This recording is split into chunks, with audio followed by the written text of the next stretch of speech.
Sa Cebu, may malaking itlog na nahulog mula sa isang puno. Itlog nga kaya talaga ito. Habang nagkukumpuni si Winifredo kamakailan ng mga sirang tubo ng tubig sa Tabogon, Cebu, walang kung ano-ano. May narinig ako bumagsak galing sa puno ng mangga. Tinakbuhan ko, kala ko mayawak. Oo. At dito tumambad sa kanya ang isang napakalaking itlog. Pag tumingin ko sa lupa, itlog pala, lumaki. Hangad ko sa puno ng mangga, wala naman nakita kong ibon. Wala namang tao. Parang nakakabahan ako. Hindi naman ako nakita yung malaking ibon ito. Ang akong uyuan mga kaisda, nakakitag itlog. Mga sa ito rasada. Snippy. Ang giant itlog, tumitimbang ng 1 1/4 kilo. Hindi hamak na mas malaki sa itlog ng manok.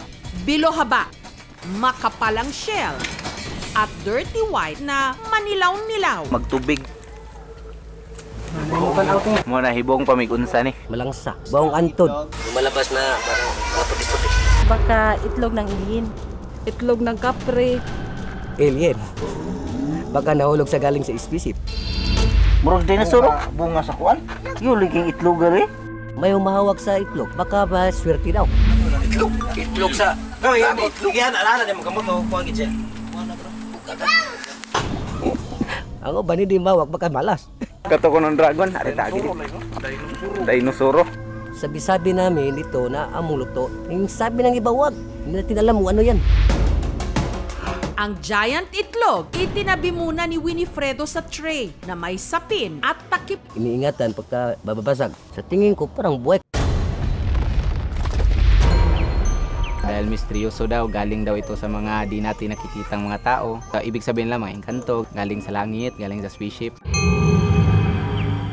Makatupad na makajowa sana ako. Dahil sa whole life, hindi pa ako nakipagjowa eh. Yung hinawakan ko yung itlog, tapos nag-wish ako, gusto ko lang pumunta ng abroad.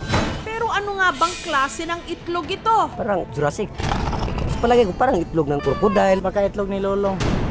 Posibleng buhaya yan. Malayo ang dagat at sa ilog. So, wala namang farm sa Utsares dito. Tagal-tagal ko sa Tabogon, wala akong nakita.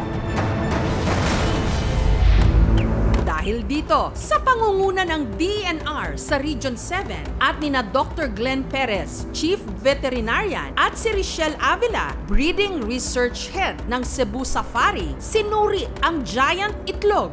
Kasi ang buhaya, iba rin yung shape ng egg. Kung snake naman, iba rin ang shape. Wala din kasing known na species ng ibon or any reptiles na ganito kalaki yung itlog. Sinubukan din itong ilubog sa tubig. Pag ito lumubog, ibig sabihin bago yung itlog. Pag ito lumutang, ibig sabihin bugok na to dahil meron ng gas. Ilang sandali pa. So nakalutang lang siya. So ibig sabihin, bugok na to. Nang nakita niya to, luma na tong itlog na to. Umaalog na siya eh. So wala siyang chick or embryo sa loob. Matapos ang mga pagsusuri, sigurado ang kinatawan ng Cebu Safari na ang itlog na ito susunod. Giant itlog nakita sa ilalim ng puno sa Tabogon, Cebu. Muna hibong pamigunsa ni. Matapos ang mga pagsusuri sa itlog, napag-alaman na ang itlog na ito, Itlog nga siya. Itlog ng... si Winifredo naman, napagdesisyonan ng butasin ang giant itlog. Teka lang! Ano nga kayang makikita sa loob nito? Ang kasagutan, babasagin na sa aming pagbabalik. Isakop na tas alien. Giant itlog nakita sa ilalim ng puno sa Tabogon, Cebu. Muna hibong pamigunsa ni. Matapos ang mga pagsusuri sa itlog, napag-alaman na ang itlog na ito Definitely, itlog siya ng ostrich. Compare natin doon sa namin na sample. Para mapunta sa puno ng mangga na wala mga utris dito sa Tabogon. Ayun din ang hindi namin maintindihan kung bakit nagkaroon dito ng itlog ng ostrich. ostrich. May nest? Baka sinabit wala. Wala. Pero kung hindi mo nakita, baka iba yung bumagsak and then nandun na yung itlog sa ground. Hindi ko nakita galing sa ibabaw, puro may bumagsak dito ang nakita ko. Yung nasa Sa lupa. Kung for consumption, kung bago sana to, pwede. Kaso bugok, masisira ang tiyan nila. Ang tanong talaga is, sino talaga yung nagdala ng itlog dito? Sinamahan din ni Winifredo ang mga eksperto kung saan niya nakita ang itlog. Nakita niya yung itlog na nakatayo.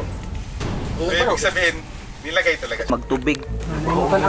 Ang mga ostrich kasi naglilay sila ng eggs sa flat na area and then grassy siya.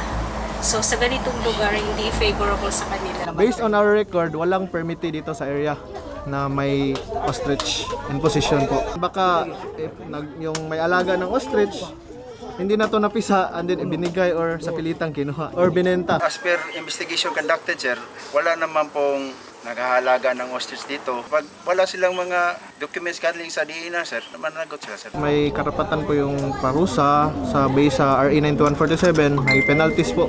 Kasi pwede ka makulong at pwede ka magmulta. Dahil hindi naman mapapakinabangan ng itlog, naghukay si Winifredo. Baho na. Tasin ko yung laman ng itlog, babaon ko. Gamit ang martilyo at pako, sinimulan niyang butasan ng itlog.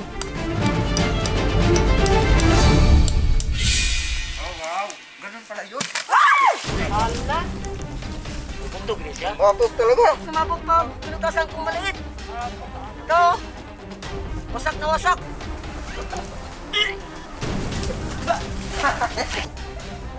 Baong talaga. Kaya. Ito kinain ko na ubos. Hindi po ako nagsisinungaling. Hindi ko yung kinuha sa ibang lugar. At pumunta ako sa lugar, parang kumuha ng itlog ng ostrich. Kitang-kita ko sa puno ng bumagsak. Dapat pinabayaan at umalis lang ako. Sa mga bata, ang payo ko sa inyo, huwag niyong gagalawin yung malaking itlog. Baka bumabalik yung ina. Sabi nga nila, walang basagan ng trip. Pero kaya nariyan ang mga eksperto para basagin ang mga haka-haka at ipalaganap kung ano ang totoo at tama. Thank you so much mga kapuso. Kung nagustuhan niyo po ang videong ito, subscribe na sa GMA Public Affairs YouTube channel. Don't forget to hit the bell button for our latest updates.